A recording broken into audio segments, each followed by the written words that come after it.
This is Louie Heron with the Sales to CEO podcast. Today we're talking about the power of the meet and greet, something you never probably even paid too much attention to because you take it for granted. The power of the meet and greet today on the Sales to CEO podcast.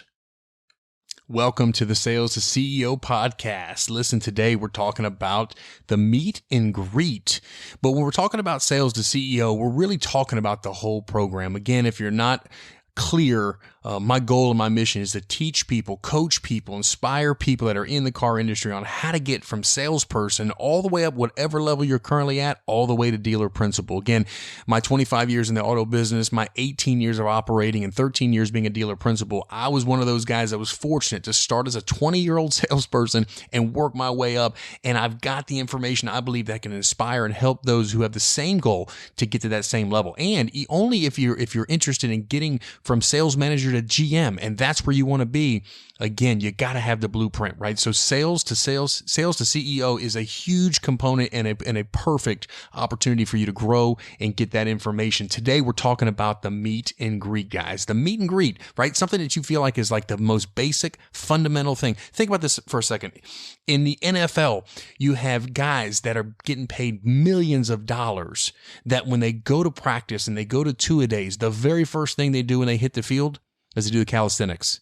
Then they stretch, and then they do sprints, right? Then they break off in groups, and then what do? They start doing tackling drills, and they start running routes and catching passes. This is stuff they did when they were peewee. Little guys, they were doing this stuff. Why are they still doing this while they're in the NFL? Simple. It's super simple because we always work on our fundamentals. The meet and greet is no different. Now, I'm going to go through something with you today that hopefully I think you probably have never heard that helps you transition into the needs assessment. That is probably one of the most important pieces of the car transaction. They're all important, but obviously getting to the needs assessment is critical. So you gotta segue into that component in a smooth way that allows consumers to get into the dealership and give information when they didn't come to give, they came to get information. So we're going to talk about that.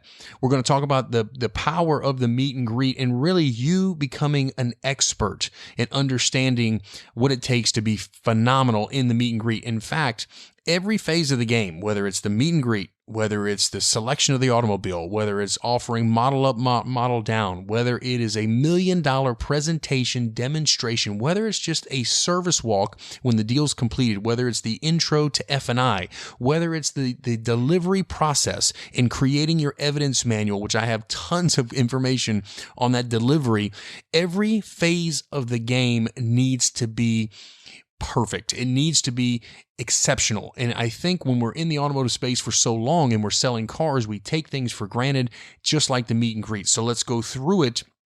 Let's go through it now and talk about the power of the meet and greet. Now, again, when you're engaging and initially meeting somebody, it is critical, absolutely critical that you set the tone early. Everybody talks about the first impression is the most important impression, and it is. But also don't disregard the delivery because how they feel when they leave is just as important as how they felt when they first met you, right? So we're talking about that first impression, but I want to challenge you. If you've been selling cars for 5 years, 7 years, 10 years, and you think you're great at a meet and greet, here's a challenge for you. Grab a buddy, grab a clock, and I want you to role play a meet and greet, and I want you to go out and actually do a meet and greet and actually talk outside for 7 to 8 minutes. 7 to 8 minutes before you transition into the needs assessment. And I can assure you, a lot of you guys, when you get to minute 3, minute 4, you start running out of things to say. There's a reason for that because we don't practice it. We're not great at the meet and greet. We take it for granted.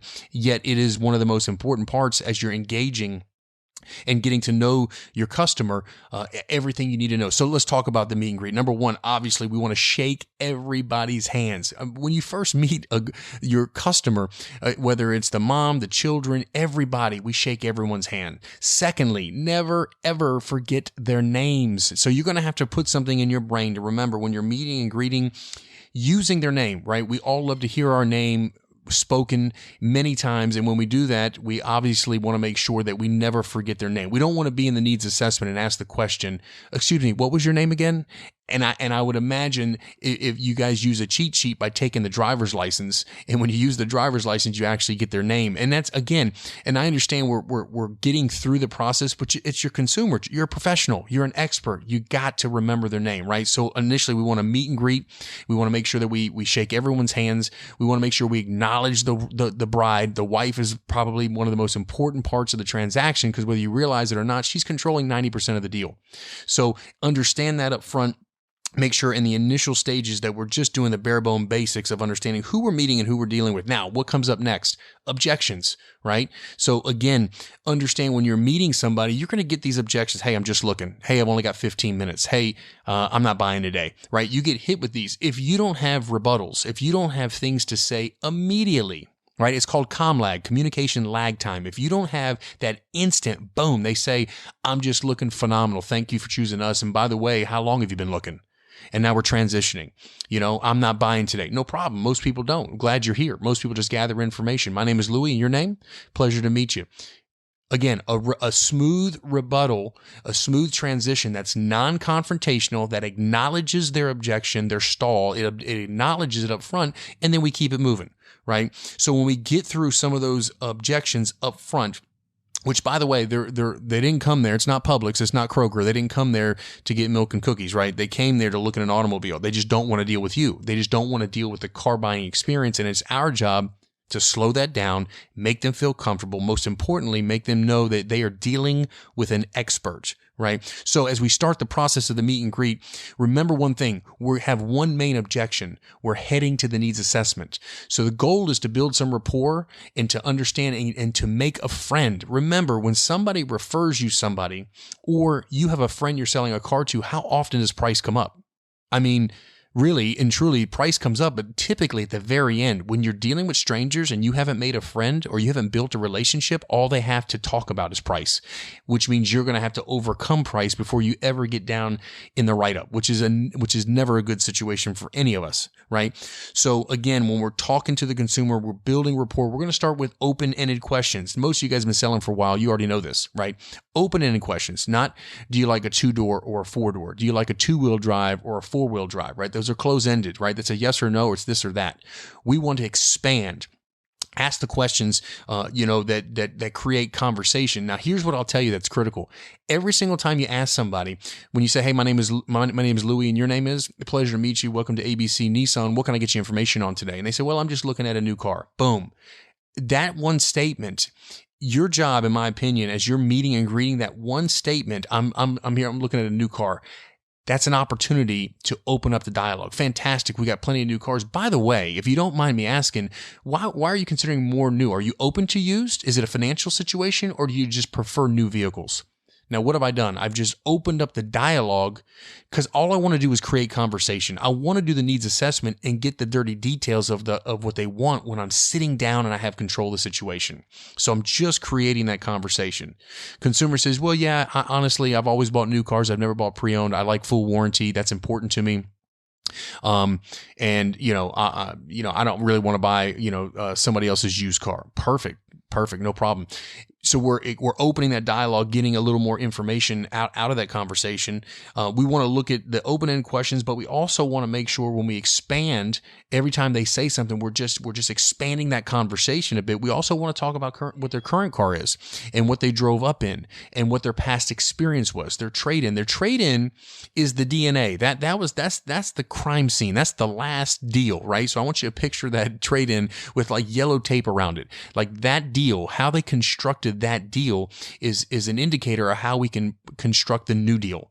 So we need to make sure we're finding out and we're looking at what they bought on their last vehicle, what was important to them, what equipment did they have, what did they not like about it, what did they love about their car, what are the things they wish they had on a new car that they didn't get, what was the reason why they bought the car they bought, is it a domestic, is it an import, what made them choose a domestic import, was it a financial arrangement that caused them to buy that car? Ultimately, remember, we're the expert. Building rapport is making sure that the customer is confident in your expertise in what we're doing. So in the engagement, we're going to handle some objections. You know they're coming. You already know they're coming. You got to have some rebuttals. Number two, you're going to build some rapport, right? You're going to create a relationship and a friendship. You're going to ask open-ended questions. Everything you ask them, when they give you an answer, you're going to get them to expand upon that answer. We're going to talk about the DNA of the crime scene, the last transaction, the car. And then lastly, we want to make sure we're finding out the problem. When I say a problem, I don't necessarily mean they got an issue, but a problem could be we're having another child, so we need to expand. The problem could be I told my 16-year-old that when she turned 16, I'd get her a new vehicle. I told my son when he graduated I was going to buy him a car. I'm getting a new job and I need a commuter car and I need fuel economy and I need to get out of my truck. That's the problem. We are problem solvers. That's what we do. So again, keep in mind as we go through, we're engaging. How fast do we meet a customer? Do we pounce on them as soon as they get out of the car, or do we let them wander around the lot? Both of those are wrong. We don't jump all over them as soon as they get out, and we don't let them wander. If a consumer is wandering in the lot before you meet and greet them, the chances of you getting them inside in a needs assessment is nil. You're in a bad spot. Without a needs assessment, you can't get manager involvement, you can't touch the desk, you can't get an early manager TO, and you can't slow the process down enough to even attempt to grab their keys up front to try to get an early appraisal to make the deal more efficient. These are all the things we talk about on the Sales to CEO program, as well as Sales to Sales Manager specifically. How do we run this process to make sure that we're effectively and efficiently getting a consumer from handshake to taillights as they drive off in that delivery, how fast we can make this process go, yet we have control. So in the meet and greet, let's kind of wrap this up so we're all on the same page, right? We know we're going to engage. We know we're going to handle some objections. We know we're going to build some rapport by being an expert's how we build rapport. We know we're going to ask a lot of open-ended questions. We're building a relationship with the consumer. We're making a friend to minimize the communication regarding price. We want to put that down a little bit. We want to address it when it's appropriate to address, right? We want to do that when we're sitting in the seat, not selling on our feet. We're outside creating emotion, selecting automobiles, making sure that we're doing phenomenal demonstration presentations, all right? And then we're going to try to find the problem. Now, here's the critical part. How do we transition? If I've got 10 customers and I need to get into the dealership to do a needs assessment, to be able to get an early manager intro, touch the desk, select the right car, which are all major components in selling an automobile. How do we do this? Well, if I've got 10 customers, I can assure you with what I'm about to share with you right now, I can get 8 out of 9 to come in almost like clockwork, right? So we don't tell a customer, let's go inside and fill out paperwork. Hey, let's go inside. Let me ask you a few questions. Hey, let's go anywhere close to being in the building. Because remember, the consumer didn't come to give you anything. They came to get information, right? So after we've gone through the steps that I've shared with you, right, with the engagements, handling the objections, building some rapport, asking open-ended questions, building a relationship, making a friend, making them expand on every answer they give you, and identifying the DNA of the last deal, which is the trade-in, and we find the problem, here's what we do. We say, Mr. Johnson, Mr. Customer, I appreciate you sharing with me. And based on what you shared with me, I'm telling you, I got some phenomenal options. Let me just recap what I've heard so far. Very important. Recap what the consumer's already told you in those first 5-6 minutes, letting them know that you've heard them. All right. They want to be heard. You're a professional. And then afterwards you say, look, based on what you shared with me, I've got some phenomenal options. Follow me. That's it. That's it. Based on what you share with me, I've got some phenomenal options. Follow me. We turn and we walk. If you've built some rapport, you've made a friend, you've found out what the problem was, you've had communication and dialogue, you've been an expert, you've handled some objections and overcame them with rebuttals that are smooth and positive and non-confrontational. You've built some rapport. When you say, follow me, they will come. They don't know if we're going into the inventory. They don't know if we're going behind the building. They don't know if we're going inside to look at inventory on a computer. They have no idea. Based on what you share with me, Mr. Customer, I've got some incredible options and I'm excited to share them with you. Follow me. That's it. Look, guys, the power of the meet and greet. It's a huge part of the deal. It's the opening of the deal. This is the opening ceremony where you're shaking hands and you're kicking things off. It's a phenomenal time to really give them a positive impression. So look, we're covering tons of content, tons of information on the podcast here at Sales to CEO. Again, today we've talked about the power of the meet and greet. Until next time, guys, we'll see you on the Sales to CEO. Hey guys, thank you so much for listening to the Sales to CEO podcast. Look, real simple, do me a big favor. Number one, I'm totally grateful you took the time to listen, but share this, like, subscribe. This is how we build our network of growing people in the car industry to the next level. Again, like or share or subscribe right now. Until the next one, great selling, and let's go to the next level.